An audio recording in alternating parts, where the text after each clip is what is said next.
नमस्कार दोस्तों, मैं अंकुश सिंह आप सभी का स्वागत करता हूं अपने YouTube चैनल संस्कृतांजलि में। आज से हम लोग दोस्तों कारक प्रकरण का अध्ययन करेंगे। तो प्रकरण का अध्ययन करने से पहले हम लोग कारक के बारे में सामान्य जानकारी देख लेते हैं कि कारक क्या है, कारक हम क्यों पढ़ते हैं, कारक पढ़ने से हमारा क्या लाभ है। कई बातें होती हैं, किसी भी चीज को हम जब पढ़ते हैं तो उसमें ये कई बातें होती हैं कि उस चीज को क्यों पढ़ा जाए। क्योंकि संस्कृत में एक उक्ति है कि प्रयोजन बिना मंदोपि न प्रवर्तते, मतलब किसी कोई प्रयोजन अगर हमारे सामने नहीं होता तो हम उस कार्य में प्रवर्तित नहीं होते। तो कारक अगर हम पढ़ रहे हैं तो कारक हम क्यों पढ़ें, क्या हमारे लिए लाभकारी है, ये जानना बहुत आवश्यक है। तो आइए उसके बारे में हम लोग जानकारी प्राप्त करते हैं। पहले कारक के बारे में जानकारी से पहले कारक है क्या उसको जानते हैं।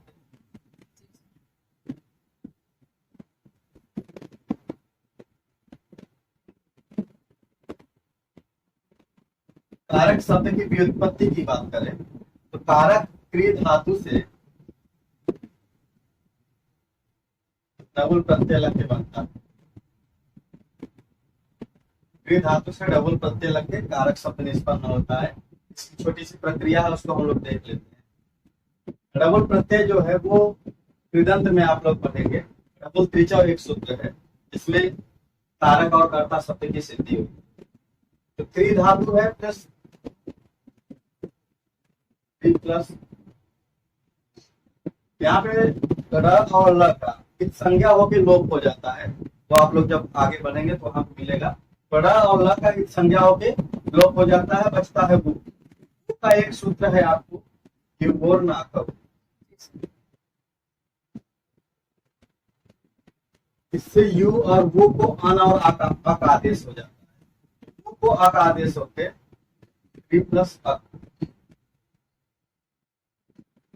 और जो ड़ा है ये इत संज्ञक है। तो ड़ा जब इत संज्ञक होता है तो अचो इड़ित एक सूत्र है, उससे क्या होता है आदि वृद्धि, मतलब जो शब्द है उसके पहले वाले वर्ण की वृद्धि हो जाती है। तो जो री है उसकी वृद्धि होके आर होके कार प्लस अक कारक बनता है। आप लोग इसको जमे में जब चलोगे अगली कक्षा में तो इसको और अच्छे से, अभी हम लोग सामान्य जानकारी कारक शब्द के बारे में आपको जानना ये आवश्यक है कि कारक शब्द की व्युत्पत्ति कैसे हुई है। क्रिय धातु से डबल प्रत्यय लग के कारक शब्द बनता है। अब दूसरी बात आती है कि कारक है क्या। क्रियान्वयित्वम कारकत्वम,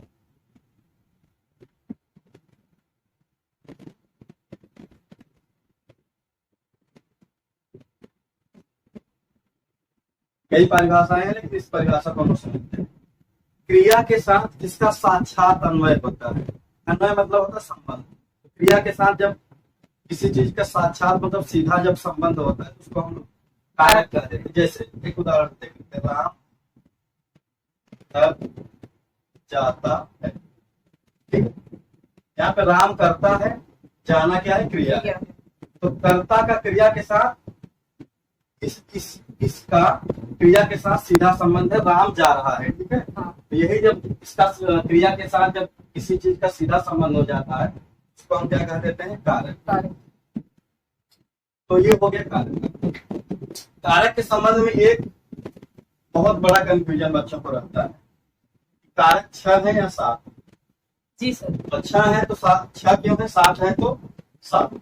इसके बारे में भी हम लोग जान लेते हैं। पहला तो आप लोग कर्ता कारक, कर्म, करण, संप्रदान, अपादान,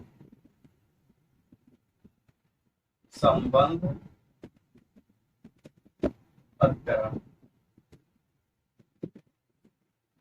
ये हो गए आपके 7।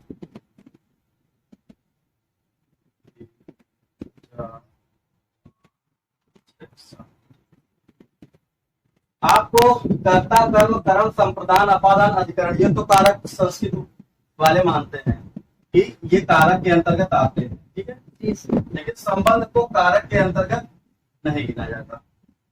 संबंध को कारक के अंतर्गत नहीं गिना जाता, इसीलिए हमारे संस्कृत जगत में 6 कारक माने गए हैं। ठीक। परंतु सर यहाँ पे जैसे कि कारक 6 मानते हैं और विभक्तियां 7 मानते हैं, तो हम 7 तब तो विभक्ति को भी एक नहीं गिनना चाहिए ना। जब विभक्ति अलग बात है। विभक्ति क्या है? विभक्ति की परिभाषा संख्या कारक बोधयित्री विभक्ति, मतलब जो संख्या और कारक दोनों का बोध कराती है उसको हम विभक्ति करते हैं। विभक्ति अलग प्रसंग है, कारक की बात कर रहे हैं हम। कारक किसको कहेंगे? क्रिया के साथ जिसका सीधा अन्वय हो, साक्षात अन्वय। तो कर्ता का भी क्रिया के साथ अन्वय होगा, कर्म के साथ, कर्म का भी करण, संप्रदान, अपादान, अधिकरण।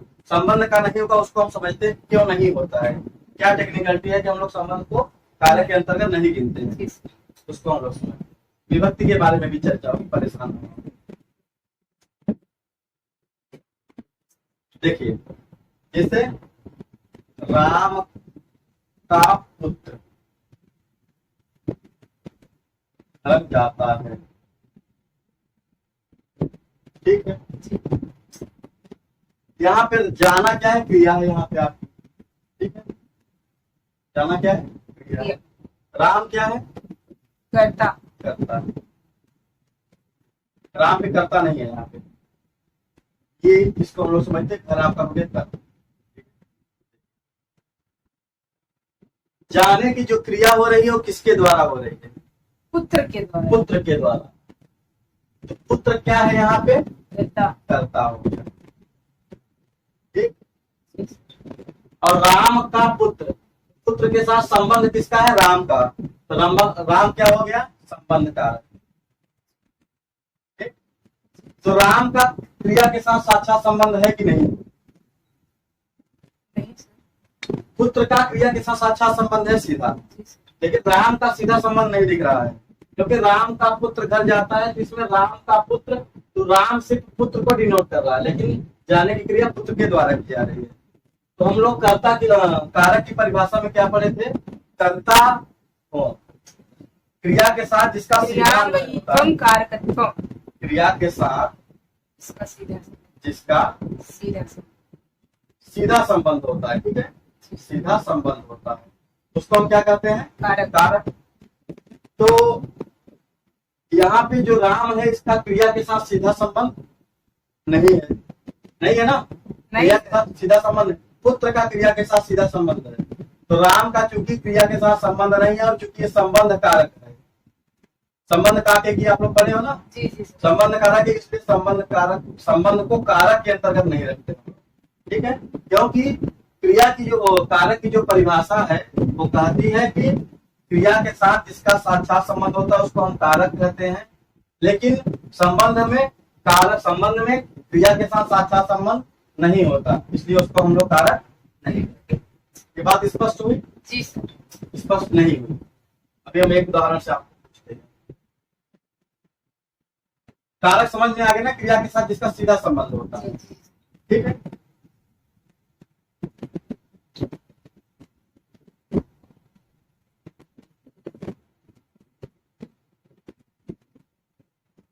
सीता का पुत्र लकड़ी लाता है, ठीक। यहाँ पे क्रिया क्या है? इसमें क्रिया लाना हो जाएगा, ठीक है। लकड़ी कर्म हो जाएगी, ठीक है। और इसमें जो सीता का पुत्र है ये पुत्र कर्ता हो जाएगा। कर्ता हो गया।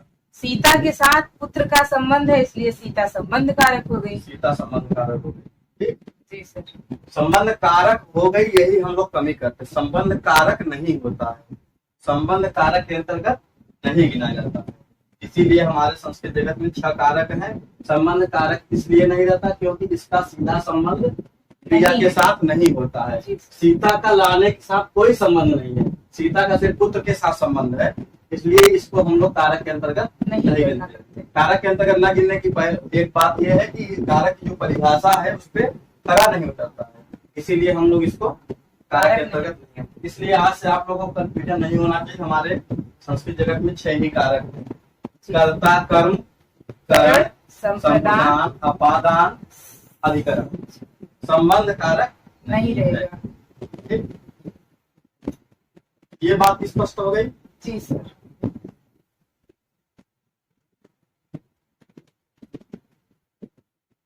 अब कारक, दूसरा प्रश्न आता है कारक हम क्यों पढ़ते हैं।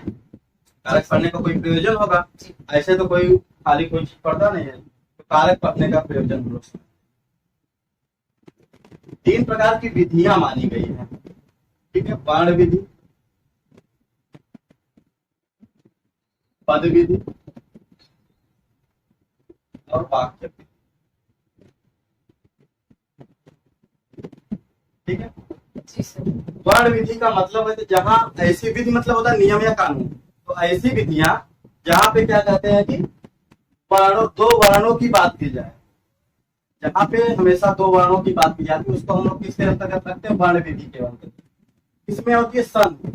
जब आप लोग संधि पढ़ोगे, इस वर्ण के बाद ये वर्ण आ जाएगा तो ये हो जाएगा, उस वर्ण के बाद ये आ जाएगा तो ये हो जाएगा, वहां पे हमेशा 2 वर्णों की बात की जाती है। जैसे देख लो,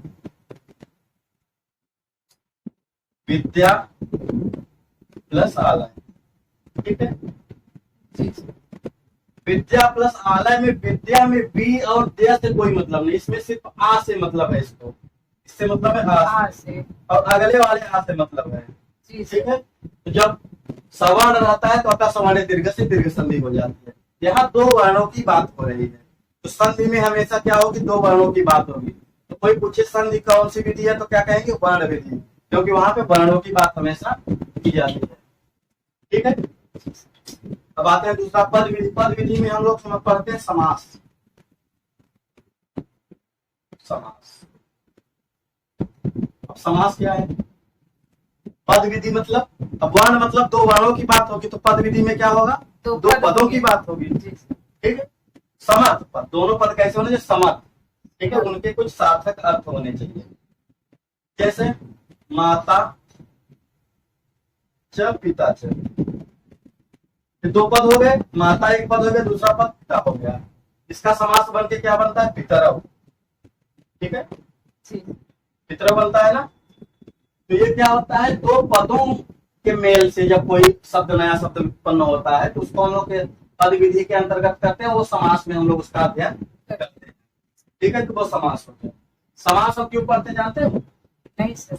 समास का मतलब बताए थे आपको, अथ समसनम समास, मतलब संक्षेपीकरण को हम समास कहते हैं। मतलब जैसे बड़े बड़े पद होते हैं ना, उनको संक्षेप करके छोटा पद बना देना ही समास होता है, वो समास होता है। तीसरा वाक्य विधि में हम लोग कारक जिसकी बात कर रहे हैं अभी, कारक किसके अंतर्गत पढ़ते हैं, वाक्य विधि के अंतर्गत।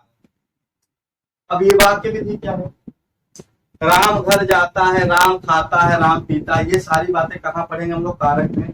कि राम में क्या करना है, राम करता है, कर्म है, करण है, राम में कौन सी विभक्ति का प्रयोग करना, ये सारी बातें हम लोग कारक प्रकरण के अंतर्गत पढ़ते हैं। तो कारक में क्या होगा, पूरे वाक्य की बात की जाती है, ठीक है, न वर्ण की न पद की, पूरे वाक्य की बात की जाती है, इसलिए उसको कारक पढ़ते हैं। कारक पढ़ने का हमारा प्रयोजन क्या है, कारक पढ़ने का हमारा प्रयोजन क्या है, कारक पढ़ने का हमारा सबसे प्रमुख प्रयोजन है कि जो प्राचीन जगत में जो संस्कृत में लिखे गए बातें, जो भी लिखी गई संस्कृत में, जो गद्य रचनाएं, पद्य रचनाएं, महाकाव्य लिखे गए, वो संस्कृत में ही लिखे गए। तो उनका हमें अनुवाद कैसे करना है, या कोई हिंदी की बात को संस्कृत में लिखना है, इंग्लिश की बात को संस्कृत में लिखना है, तो वो चीजों की जानकारी कर्ता में क्या प्रयोग करना है, क्रिया में क्या प्रयोग करना है, कर्म में क्या प्रयोग, ये सारी बातें हम लोग कारक के अंतर्गत अध्ययन करते हैं।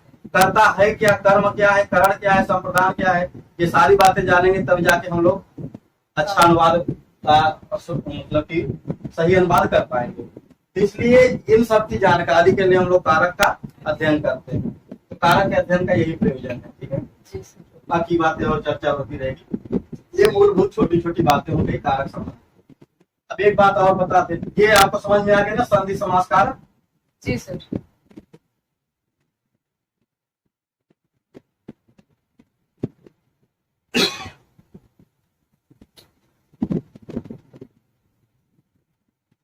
कारक 6 होते हैं तो जानते ही आप। लघु सिद्धांत कौमुदी का नाम सुना होगा, लघु सिद्धांत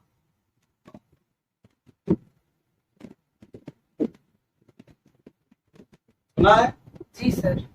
इसमें जो कारक प्रकरण है इस नाम से नहीं है, कारक प्रकरण उसका नाम नहीं, उसका नाम है विभक्त्यर्थ प्रकरण। ठीक है, तो बातें वही कही गई है, लेकिन ये क्या है, विभक्त्यर्थ प्रकरण इसका नाम दे दिया अलग से। सिद्धांत कौमुदी में आपको कारक प्रकरण मिलेगा। ये बात छोटी सी मूलभूत बात। जैसे आप लोग सिद्धांत कौमुदी बोले ढूंढने लगे कारक कहाँ है, तो कारक नाम से नहीं मिलेगा वहां पे, विभक्त्यर्थ प्रकरण नाम से वहां पे।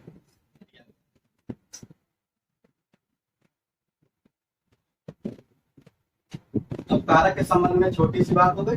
अभी एक बात और, भट्टोजी दीक्षित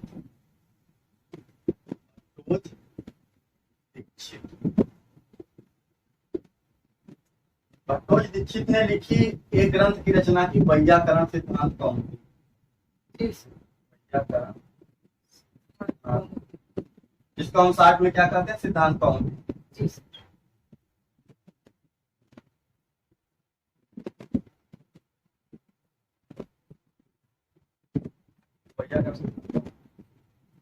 उसका ये वैयाकरण सिद्धांत कौमुदी में सूर्य व्याकरण जो पाणिनि की अष्टाध्यायी 4000 सूत्रों में जो व्याकरण मिलता है, उसी का इन्होंने भी अपने तरीके से ये प्रक्रिया अनुसार। प्रक्रिया का मतलब होता है कि जैसे संज्ञाओं की बात चल रही है, यहाँ पे संज्ञाओं की बात, सारी संज्ञाओं का विवरण दे दिया। और क्या कहते हैं कि समास की बात है, समास का विवरण दे दिया। लेकिन अष्टाध्यायी में पाणिनि ने इस तरीके से नहीं लिखा था। अष्टाध्यायी जो पाणिनि अष्टाध्यायी है वो सूत्रानुसारी है, सूत्रानुसारी। और भट्टोजी दीक्षित का वैयाकरण सिद्धांत कैसे, प्रक्रियानुसार। इन्होंने किसी भी चीज को उठाया है तो क्रम से किया है। सूत्रानुसारी का मतलब है कि उन्होंने सूत्र लिखते चले गए, कोई सीक्वेंस नहीं था उसका। कोई भी बात कर रहे हैं तो कहते चले गए, ठीक है, मतलब कुल मिलाकर वो बोलते चले गए, वही सूत्र हो गया। ठीक, लेकिन भट्टोजी दीक्षित आए, उन्होंने इस बात की उपयोगिता को समझा कि जैसे हम समास पढ़ना होगा हमें, तो समास पढ़ना होगा तो पूरी अष्टाध्यायी आपको ढूंढनी पड़ेगी, पूरी अष्टाध्यायी आपको ढूंढनी पड़ेगी। लेकिन आपको क्या करें, भट्टोजी दीक्षित जो है उन्होंने समास को एक जगह अलग से प्रक्रिया के अनुसार, जैसे समास की प्रक्रिया चल रही है तो उसका अलग से उसको क्लासिफाई या वर्गीकृत कर दिया। ठीक है, तो इस तरीके से सूत्रानुसारी जो है पाणिनि के अष्टाध्यायी, प्रक्रिया अनुसारी भट्टोजी दीक्षित की वैयाकरण सिद्धांत कौमुदी। इसी का एक भाग है कारक प्रकरण। पार्ट है, प्रकरण मतलब एक भाग है उसका। ठीक है, तो इसी का हम लोग अध्ययन करेंगे। तो इतना जानना, जो किताब पढ़े उसके लेखक और ग्रंथ का नाम जानना जरूरी है। तो आप लोग जान भट्टोजी दीक्षित के वैयाकरण सिद्धांत कौमुदी से हम लोग कारक प्रकरण का अध्ययन करेंगे। हमसे जुड़ने के लिए बहुत बहुत धन्यवाद दोस्तों। आज हमने जितना अध्यापन किया है उस चीज को आप लोग पढ़िएगा। जो बातें क्लियर नहीं हो गई हैं उसको आप लोग कमेंट में अगर बताते हैं तो हम अगली कक्षा में उसको जरूर करने का प्रयास करेंगे। बहुत बहुत